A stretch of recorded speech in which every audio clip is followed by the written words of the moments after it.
Vamos a dar inicio al mensaje de hoy, que corresponde ya al mensaje del segundo ángel. Denme un segundo que voy a compartir la pantalla.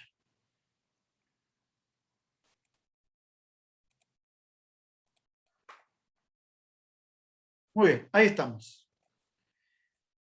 La identidad de Babilonia es el tema de hoy. De paso están viendo que hay una nueva fondos de pantalla. Yo también me aburrí un poco de lo mismo, así que hemos cambiado un poquito el fondo de pantalla y durante los mensajes, que no van a ser tantos como los del primer ángel, estos que vamos a compartir del segundo ángel, vamos a variar el método de presentación o el modelo de presentación. Así que el tema de hoy, la identidad de Babilonia, y como introducción vamos a citar el texto clave de esta y de las próximas sesiones. Otro ángel le siguió diciendo: ha caído Babilonia, la gran ciudad, porque ha hecho beber a todas las naciones del vino del furor de su fornicación.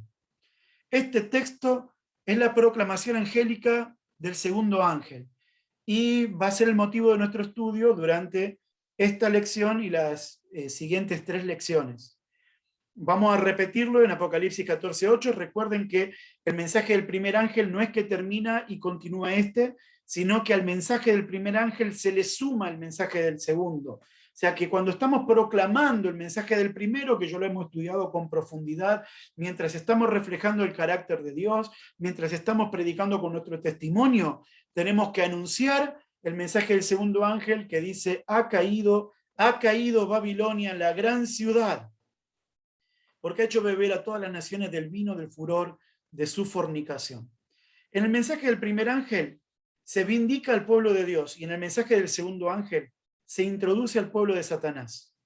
O sea, en el primero se habla acerca del carácter del pueblo de Dios, pero en el segundo se presenta al pueblo del enemigo.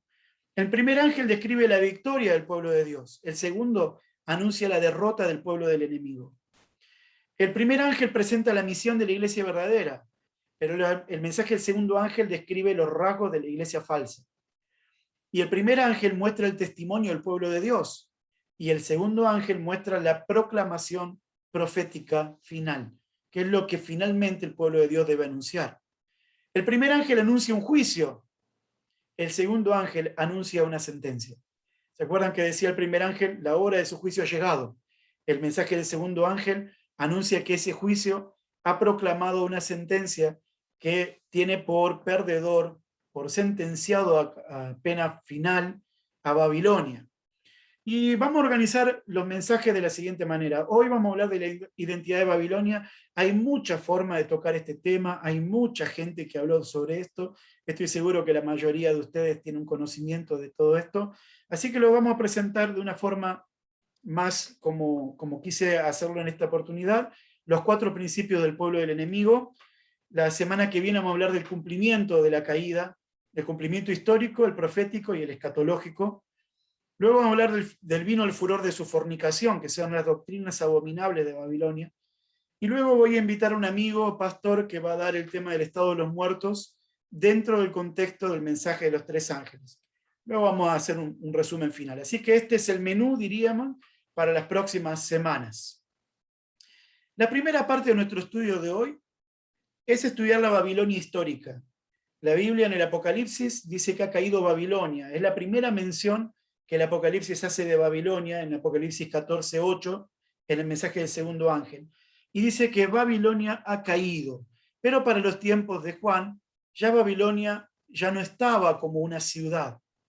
Así que, como el Apocalipsis refleja todo lo que dice el Antiguo Testamento, vamos a ver lo que la Biblia nos dice y la historia nos cuenta acerca de la Babilonia literal, que en el libro de Apocalipsis, especialmente en el mensaje del segundo ángel, se le llama la gran ciudad. Los orígenes de la ciudad los encontramos muy temprano en la historia bíblica, en Génesis 10:8-10, que dice: y Cus engendró a Nimrod, que llegó a ser el primer poderoso de la tierra. Este fue vigoroso cazador delante de Jehová, por lo cual se dice así como Nimrod, vigoroso cazador delante de Jehová. Y fue el comienzo de su reino, Babel, Erec, Adán, Akkad y Calne, en la tierra de Sinar. O sea que en la tierra de Sinar se levantó, entre otras, la ciudad de Babel, y su fundador fue Nimrod. También en el capítulo 11 se dice que esta ciudad llegó a ser grande. Dice, tenía entonces toda la tierra una sola lengua y unas mismas palabras, y aconteció que cuando salieron del oriente, hallaron una llanura en la tierra de Sinar y se establecieron allí. En el capítulo 9, Dios le había dicho a Noé que ellos debían llenar la tierra, no tenían que juntarse para hacer una ciudad.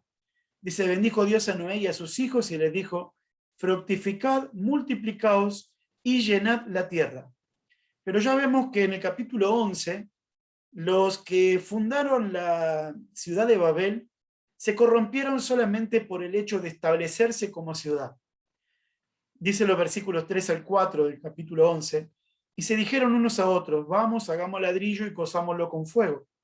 Y les sirvió el ladrillo en lugar de piedra y el asfalto en lugar de mezcla, y dijeron, vamos, edifiquémonos una ciudad y una torre, cuya cúspide llega al cielo, y hagámonos un nombre, por si fuéramos esparcidos sobre la faz de la tierra. O sea, ellos entendían cuál era el mandato de Dios, que fueran esparcidos por toda la tierra. Y dicen, si Dios interviniera para que fuéramos esparcidos, hagámonos de un nombre, nosotros seremos los de la ciudad de Babel. Y dice también que ellos se propusieron hacer una ciudad y una torre muy alta que llega hasta el cielo. Elena de White nos cuenta por qué esa intención. Dice, creyeron que construyendo la torre hasta una altura mucho más elevada de las que habían alcanzado las aguas del diluvio, pensaban colocarse a sí mismos más allá de todo peligro. O sea que si volviera a haber un diluvio, ellos estarían a salvo arriba de la torre. Y al poder ascender a la región de las nubes, esperaban descubrir la causa del diluvio. Noten que la sierva del Señor nos enseña que no aceptaban que Dios había mandado el diluvio como castigo para el mundo antediluviano, por su maldad, por su perversión, sino que algunos le atribuían el diluvio a procesos naturales. Otros decían, si Dios nos vuelve a castigar, nosotros nos burlaremos de él arriba de esta gran cima que vamos a hacer, de esta gran torre. Finalmente ustedes saben que Dios confundió las lenguas y Babel no vuelve a ser protagónico en el texto bíblico hasta que se activa el imperio neobabilónico o el nuevo imperio, ahora cuando llega a ser un imperio establecido en Babilonia. El imperio neobabilónico fue fundado por Nabopolassar en el año 625, entre los años 625 y 605 antes de Cristo. Pero fue afirmado como un imperio muy poderoso y llegó a su máximo esplendor con Nabucodonosor, el hijo de Nabopolassar, que gobierna entre los años 605 al 562 a.C. Este imperio invade Jerusalén por primera vez en el año 605 y se lleva a Daniel y a sus amigos. ¿Se acuerdan en Daniel 1? Cuando dice que Nabucodonosor sitió Jerusalén y que se llevó a Daniel, a sus amigos y otros jóvenes. Esto sucede en el año 605. Esa fue la primera de 3 invasiones. En la segunda, en el año 597, se lleva cautivo al rey Joaquín. Y en la tercera, ya destruye la ciudad.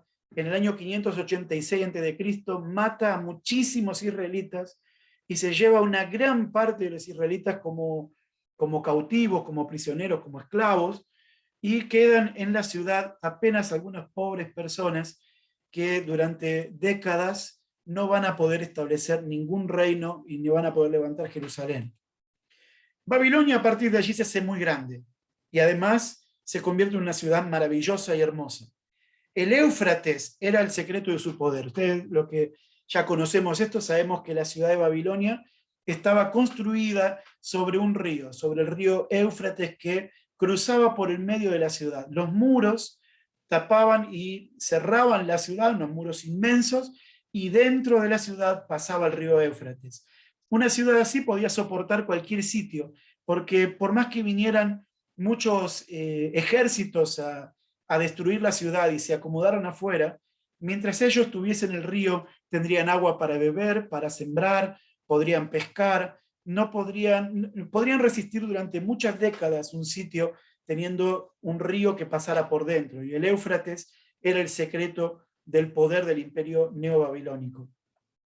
Acá busqué algunas imágenes que nos muestran, según lo que piensan algunos, una reconstrucción aproximada de cómo era la ciudad de Babilonia. No se la imaginen como un pueblito, era una metrópoli inmensa, donde existía mucho conocimiento, mucha riqueza y mucha arquitectura. El río que pasaba por dentro era un dios para ellos y les entregaba todos los recursos que necesitaban para vivir en una tierra de desierto, es una tierra desértica.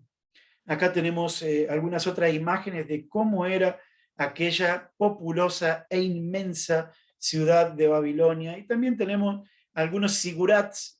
Los sigurats eran como pirámides, como esta que está acá.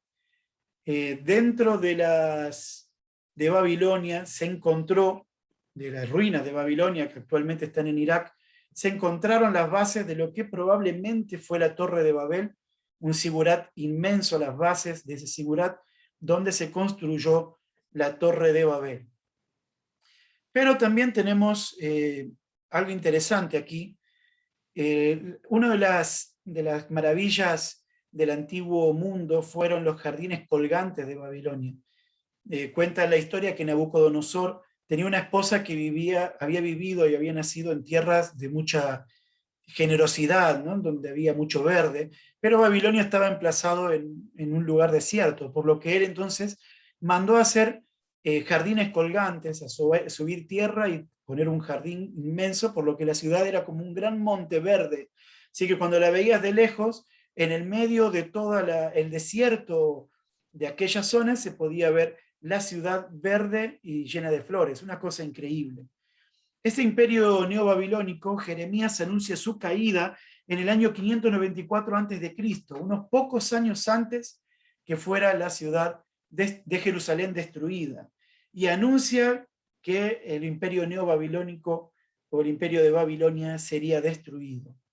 Finalmente ese imperio cae en el año 539 en manos de los medos y persas, no la ciudad, cae el gobierno babilónico y entonces los medo-persas utilizan la ciudad de Babilonia como el centro de su nuevo poder, del poder medo-persa.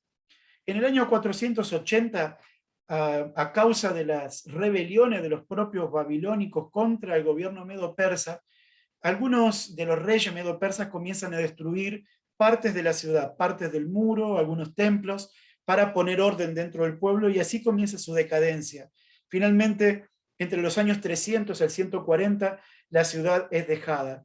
Alejandro Magno quería poner el centro de su reino en Babilonia, pero murió antes de conquistar la ciudad. Y luego la ciudad fue abandonada, sus ladrillos, que eran muchos, fueron empezados a llevar para construir puentes, etc. Y hasta el año 140, para el año 140 a.C., no vivía nadie, era solamente ruinas, y no quedaba nada, ningún vestigio de lo que fue aquella gran ciudad. Ya para los tiempos de Juan, solamente quedaban ruinas y una fuerte influencia ideológica, era un símbolo. Jeremías le dedica 3 capítulos a su condenación. Y dice: copa de oro fue Babilonia en las manos de Jehová, que embriagó a toda la tierra, de su vino bebieron todos los pueblos, se aturdieron por tanto las naciones. Parece ser que Juan en Apocalipsis toma los textos de Jeremías para hablar ya no de la Babilonia histórica, sino de la Babilonia espiritual. Así que también, así como en el Apocalipsis, la Babilonia de los tiempos de Jeremías fue un vino que embriagó toda la tierra y que aturdió a todas las naciones. Este es un mapa actual.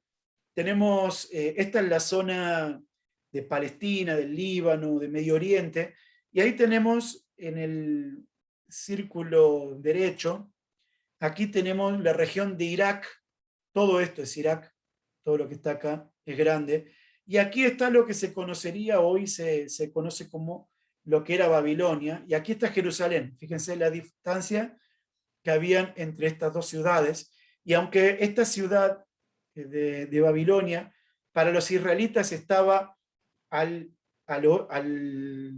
este, siempre se lo conocía como una destrucción o un imperio que venía del norte, porque no había forma que Irak o los que vivían en Babilonia pudieran cruzar el desierto en línea recta, sino que tenían que ir hacia el norte y desde el norte bajar para evitar el desierto.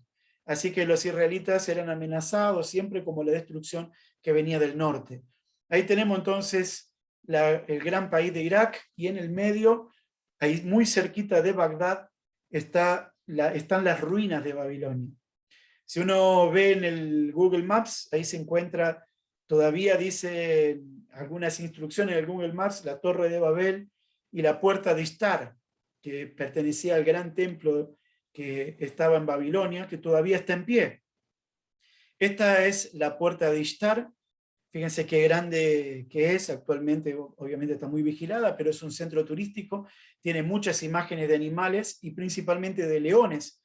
En Daniel capítulo 7, Babilonia es comparada con un león que se para, ¿no? Que se pone de pie. Esa puerta que acabamos de ver vendría a ser una reconstrucción por computadora la parte inicial de un gran templo, a Ishtar. Estas son las paredes que tienen, miren los ladrillos, la obra arquitectónica que había en Babilonia. Hay museos, ahí la gente va y mira cómo eran esos ladrillos, cómo eran esas construcciones. Cuando uno ve algo tan grande, recuerda lo que dijo Nabucodonosor en Daniel 4:30, y Nabucodonosor dijo: ¿no es esta la gran Babilonia que yo edifiqué para casa real con la fuerza de mi poder y para gloria de mi majestad?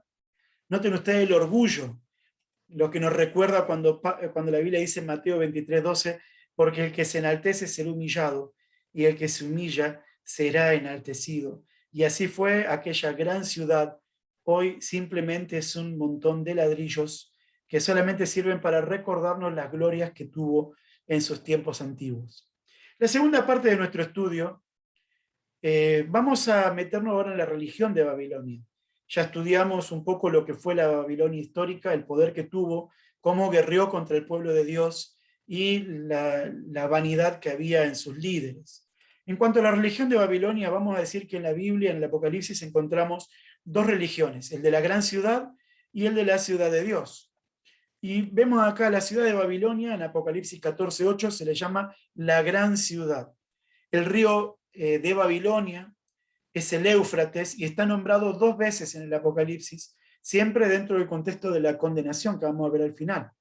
También se le llama a una ramera que está en Apocalipsis 17, se le llama Babilonia, es su nombre Babilonia. En cuanto a la santa ciudad, ya esta es la ciudad de Jerusalén, tiene también un río que es el río que tiene el agua de la vida y está representada por una mujer blanca y pura. Así que entonces tenemos en el Apocalipsis solamente 2 entidades proféticas y que además son antagónicas.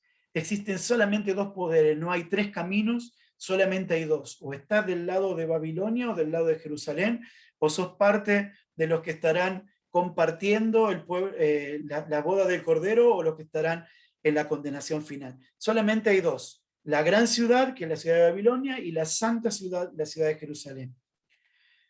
La Biblia le llama la gran ramera, pero además dice que es la madre de las rameras. O sea que es una iglesia que tiene, una religión que tiene iglesias hijas, que tiene religiones hijas.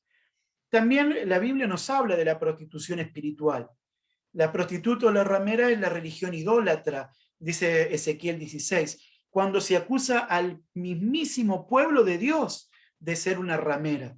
Cuando se le dice a los israelitas: ustedes se acostaban con los dioses de Egipto, de Babilonia, de Tiro, de Sidón, ustedes se acostaban con ellos. Es una manera de referirse Dios a la prostitución espiritual cuando se habla de esta manera. O sea que no podemos definir a una sola iglesia como Babilonia, sino a un espíritu babilónico que pueda apoderarse de una iglesia. Dice también en la Biblia que es una iglesia, es una madre ramera que comete abominaciones. Eso lo vamos a hablar la semana que viene bien. El espíritu de Babilonia y sus hijas está sobre los grandes poderes políticos del mundo. Esto es importante porque vamos a encontrar a continuación que la iglesia de Satanás, la iglesia de Babilonia, es una iglesia que siempre incurre en política, es una institución, es un espíritu político religioso. Y lo dice Apocalipsis 17 de manera muy clara: Por su naturaleza, Babilonia es política. Fíjense que cuando habla de la gran ramera en Apocalipsis 17, dice que está sentada sobre una bestia. Y esa bestia tiene las características del Apocalipsis 13 y de los imperios que se cuentan en el libro de Daniel.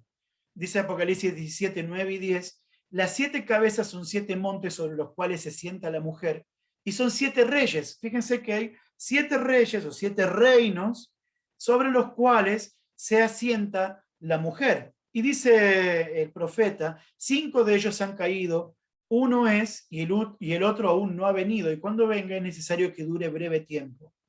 La bestia que era y no es también el octavo y es de entre los 7 y va a perdición. Aunque hay muchas opiniones acerca de cuáles son esas 7 cabezas, creo que todos podemos convenir en lo siguiente, ya que esa bestia tiene las características de Apocalipsis 13 y las características de la bestia de Apocalipsis 13 nos recuerdan a los imperios relatados en Daniel 7, podemos decir que la primera cabeza representa a Babilonia, la segunda Medo-Persia, la tercera Grecia, la cuarta representa a Roma, la quinta a Roma papal, y recuerden mis hermanos que dice ahí una es, vamos a leerlo aquí en el texto de Apocalipsis 17, estaba en el capítulo 17, versículo 10, 5 han caído. Nosotros estamos justamente en el quinto, Roma papal, que en 1798 fue golpeada por un toque de muerte, ¿no? Dice la palabra del Señor, fue herido de muerte. 5 han caído y el otro, uno es y el otro aún no ha venido. O sea que hay otro que es ahora, que normalmente lo interpretamos como el golpe que dio Francia a Roma papal, pero representando al ateísmo. En Apocalipsis 11 se habla de esa bestia que sube del abismo. En el capítulo, en la séptima bestia encontraríamos a Estados Unidos o Roma papal, que estarían juntos formando esa alianza final para la destrucción final. Por lo tanto, el espíritu de Babilonia no es Roma papal, sino que está sobre Roma papal y sobre todas las iglesias y cuerpos que se levantan contra el pueblo de Dios. Y recuerden que en la profecía las montañas representan reinos. Cuando dice ahí son 7 reyes, muchos han interpretado muy mal que se refiere a 7 papas y cuentan desde un día cuántos papas hay hasta hoy y vuelven a contar para que coincida. Pero en la Biblia, especialmente en género profético, es muy común que a un reino se lo llame por su rey. Cuando Daniel le dice a Nabucodonosor la respuesta, el significado del sueño en Daniel 2, le dice, tú, oh rey, eres aquella cabeza de oro. Y se refiere a su reino, a Babilonia. También podemos entender que entonces el espíritu de Babilonia domina y gobierna sobre todos estos reinos, así como la mujer está sobre el lomo de esa bestia.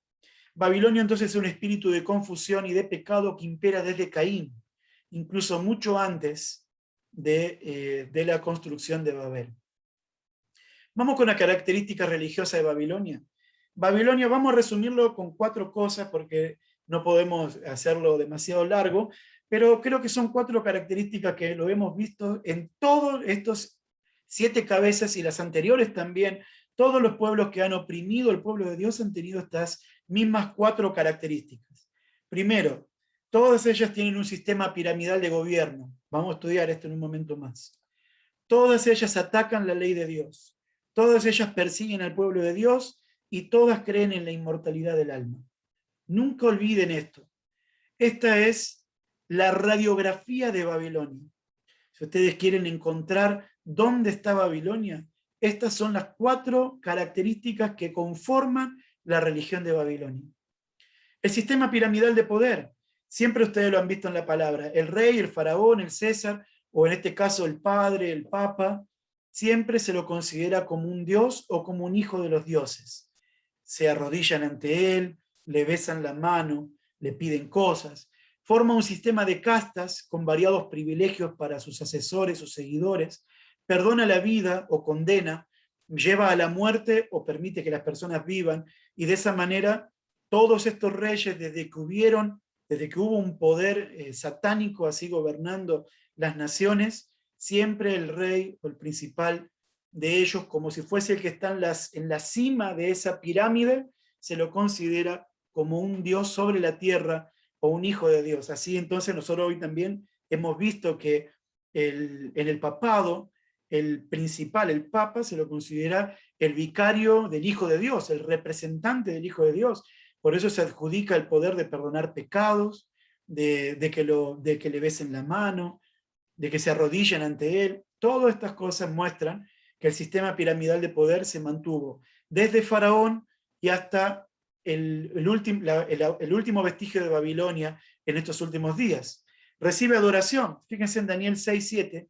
Todos los gobernantes del reino, magistrados, sátrapas, príncipes y capitanes, han acordado por consejo que promulgues un edicto real y lo confirmes. Que cualquiera que en el espacio de 30 días demande petición de cualquier dios u hombre fuera de ti, oh rey, sea echado en el foso de los leones. Así al rey que gobernaba desde Babilonia se lo tentó y finalmente él firmó que nadie podía ni orar ni pedir a otro dios más que al mismo rey. En aquella oportunidad, después Daniel es arrojado al foso de los leones por tan infame ley. Pero esto demuestra bíblicamente que este es el sentir del poder papal, del poder piramidal que existe en todas las religiones que pretenden o corresponden a Babilonia. La segunda característica es que ataca la ley de Dios. La Biblia misma lo dice, el primer pueblo que conspiró contra Israel fue Faraón, fue Egipto. Dice Éxodo 5:2, y Faraón respondió: ¿quién es Jehová para que yo oiga su voz y deje ir a Israel? Yo no conozco a Jehová, ni tampoco dejaré ir a Israel. Normalmente el pueblo de Satanás no oye la voz de Jehová, no quiere escuchar la ley de Dios, se rebela contra la ley de Dios porque es parte de su padre Satanás justamente, en el cielo atacó la ley de Dios y conspira contra la ley de Dios. Fíjense lo que dice en 1 Juan 3, versículos 4 y 8. Todo aquel que comete pecado infringe también la ley, pues el pecado es la infracción de la ley. O sea que si una iglesia conspira contra la ley de Dios pecando, es del diablo. Versículo 8 dice: el que practica el pecado es del diablo, porque el diablo peca desde el principio, y para esto apareció el Hijo de Dios, para deshacer las obras del diablo. O sea que el pueblo del enemigo peca porque está en contra de la ley de Dios. En Apocalipsis 18, 4 y 5 se nos habla de esta característica en Babilonia. Y oí otra voz del cielo que decía: salid de ella, pueblo mío, para que no seáis partícipe de sus pecados, ni recibáis parte de sus plagas, porque sus pecados han llegado hasta el cielo, y Dios se ha acordado de sus maldades. O sea, no son pecados que comete una persona cuando se equivoca, son pecados de rebelión por haber rechazado la ley de Dios. No es el pecado que cometemos por ser débiles, sino es el pecado que conspira contra la ley de Dios, que dice: el sábado no es el día de Dios, aunque lo diga la ley, nosotros vamos a guardar el día domingo. Es el pecado que dice: aunque la ley diga que no hay que adorar imágenes, yo voy a hacerlas igualmente. Es el pecado que atenta contra la ley de Jehová. La tercera característica del pueblo de Babilonia, del espíritu de Babilonia, es que persigue al pueblo de Dios. Fíjense, por ejemplo, Egipto esclavizó a los israelitas por 430 años. Asiria destruyó a las 10 tribus del norte de Israel. Babilonia destruyó Jerusalén. Medo-Persia quiso destruir a todos los israelitas y la historia está relatada en el libro de Esther. Grecia, toda su doctrina incitaba a revueltas judías, y Antíoco Epífanes IV, uno de los reyes que gobernó, un rey griego que gobernó la zona de Palestina, profanó el santuario en el altar de Dios sacrificando chanchos. Eso provocó la revuelta de los macabeos. Roma asesinó a Cristo, asesinó judíos y a miles y miles de mártires cristianos. Y la Roma papal, ¿qué hablar? Ustedes saben que fue especialista en asesinar a cristianos y llamarlos herejes, a millones de cristianos solamente por tener las Biblias. Durante 1260 años aproximadamente, despiadadamente mataba a los cristianos, los colocaba en estacas, los crucificaban, los prendían fuego, los maltrataban, les hacían tantos desastres en el cuerpo para que desistieran de su fe. Todas estas aflicciones soportó el pueblo de Dios durante más de 1000 años. El pueblo de Satanás siempre es el mismo. Podrá cambiar de nombre, podrá cambiar de santos, podrá cambiar de muchas cosas, pero nunca deja de tener estas 4 características. Y la cuarta es la inmortalidad del alma. Ese fue y es un factor común en todas las iglesias que componen Babilonia. Todas ellas conspiran con la misma mentira que inició Satanás el pecado en esta tierra, cuando le dijo a Eva, no moriréis. Y así hoy las religiones de este mundo, hijas de Babilonia, dicen todas ellas que aquella persona que muere, su alma sigue viviendo. Todas sus deidades, las deidades de esta gente, son hombres que murieron y que ahora son dioses o santos, etc. Todas ellas creen en el espiritismo, pero en sus variadas formas. Algunos a través de los ángeles, otros a través de los santos, otros conectan a través supuestamente con el Espíritu Santo a través del hablar en lenguas, etc. Así San Pablo dice, y no es maravilla, porque el mismo Satanás se disfraza como ángel de luz, así que no es extraño si también sus ministros se disfrazan como ángeles, como ministros de justicia, cuyo fin será conforme a sus obras. Ya Pablo sabía que estaban condenado este pueblo que se sacia de la inmortalidad del alma. No voy a tratar mucho tiempo más este asunto de la inmortalidad del alma, porque vamos a tocarlo pronto. Más adelante un compañero pastor va a tocar este tema. Pero sí quiero compartir esta cita del Conflicto de los Siglos, donde la sierva del Señor dice, merced a los 2 errores capitales, el de la inmortalidad del alma y el de la santidad del domingo. Recuerden que el de la santidad del domingo conspira contra la ley de Jehová. Satanás prenderá a los hombres en sus redes, mientras que aquel, el de la inmortalidad del alma, forma la base del espiritismo. El del descanso dominical, crea un lazo de simpatía con Roma. Los protestantes de los Estados Unidos serán los primeros en tender las manos a través de un doble abismo al espiritismo y al poder romano. Y bajo la influencia de esta triple alianza, ese país marchará en las huellas de Roma, pisoteando los derechos de la conciencia. Saben, mis hermanos, que esto nosotros lo creemos, lo predicamos desde hace mucho más de 100 años. Y todavía lo sostenemos. No porque sea popular, sino porque es bíblico y porque Dios nos mandó a predicarlo. No debemos ser agresivos al hablar de estas cosas, no debemos apuntar con el dedo con este mensaje. Pero luego de haber mostrado el mensaje del primer ángel, el testimonio de una vida transformada, el testimonio de un carácter parecido al de Jesús, cuando te vean adorar a Dios como tiene que ser adorando al Creador, cuando las personas vean en vos una persona que teme a Dios de verdad, entonces es necesario que estas personas conozcan el peligro de permanecer en Babilonia, de creer en estas cosas. Y estas cosas continúan hasta el día de hoy. Todas estas religiones tienen el espíritu de Babilonia cuando llevan en su alma, en su vida, 1 o 2 o 3 o las 4 características del poder babilónico. La última parte de nuestro estudio es el carácter escatológico de Babilonia, lo que la Biblia nos cuenta hacia su final.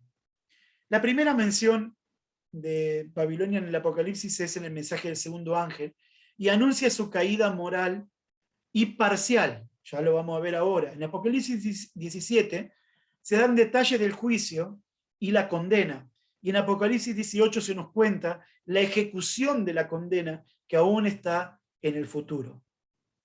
Cuando vemos los detalles de ese juicio, vemos que la influencia de Babilonia está en todo el mundo, según lo que dice Apocalipsis 17 y 18. Por lo tanto, mucho de lo que está en este capítulo, en estos 2 capítulos, todavía está en el futuro.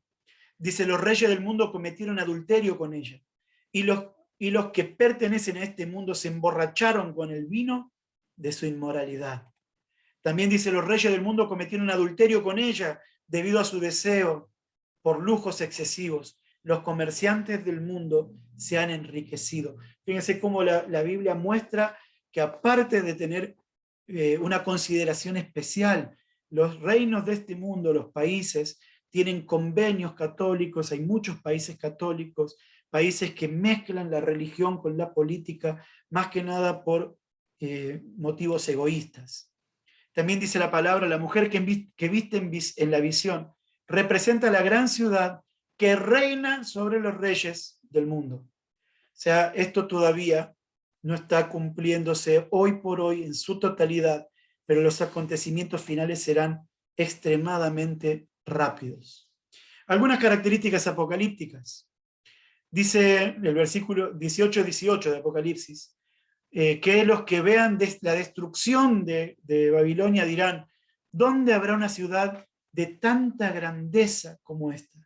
Cuando sea destruida Babilonia, la Babilonia actual, las naciones dirán, ¿dónde habrá una nación tan rica como esta? Una nación pequeña como la que es el Vaticano, pero que está tan llena de oro y de riqueza.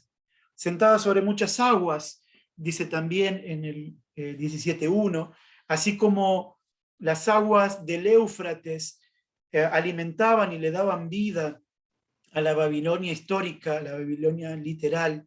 Hoy por hoy las muchedumbres, los millones y millones de este mundo que participan de estas abominaciones, le dan poder a la Babilonia espiritual. Dice que está borracha, borracha de la sangre del pueblo santo de Dios. Tremendo. Esto lo que hablábamos, ¿no? Conspira contra el pueblo de Dios. Sentada sobre una bestia roja que tenía 7 cabezas y 10 cuernos y estaba llena de blasfemias. Dice Apocalipsis 16.3, y vi salir de la boca del dragón y de la boca de la bestia y del falso profeta 3 espíritus inmundos a manera de ranas. Esta es la Trinidad satánica. Esta Trinidad satánica, el dragón es el espiritismo que se levanta especialmente contra el Padre. La bestia, el papado, que se levanta personalmente contra el Hijo, poniéndose como el representante de Dios en la tierra. Y finalmente el falso profeta, que es el protestantismo apóstata, las hijas de la ramera, que están en contra del Espíritu Santo, de la obra del Espíritu Santo, que es la ley de Dios. Elena de White nuevamente, ahora en el conflicto de los siglos, pero en la página 601 dice, finalmente se expedirá contra todos los que santifiquen el sábado un decreto que los declare merecedores de las penas más severas y autorice al pueblo para que pasado cierto tiempo los mate. Habrá pena de muerte. Nuevamente, el romanismo en el viejo mundo, en Europa, y el protestantismo apóstata en América del Norte actuarán de la misma manera contra los que honren los preceptos divinos. Fíjense, mis hermanos, que en el tiempo del fin, el imperio babilónico volverá a ser lo que siempre hizo.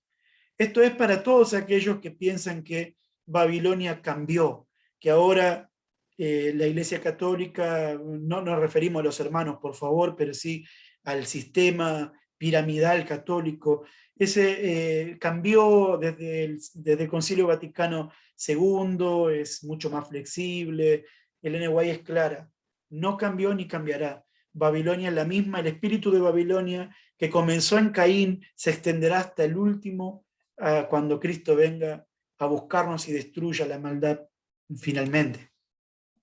Será destruida materialmente, dice Apocalipsis 16:12, el sexto ángel derramó su copa sobre el gran río Éufrates y el agua de este se secó para que estuviese preparado para los reyes del oriente. Los reyes del oriente se refieren a la venida de Jesús.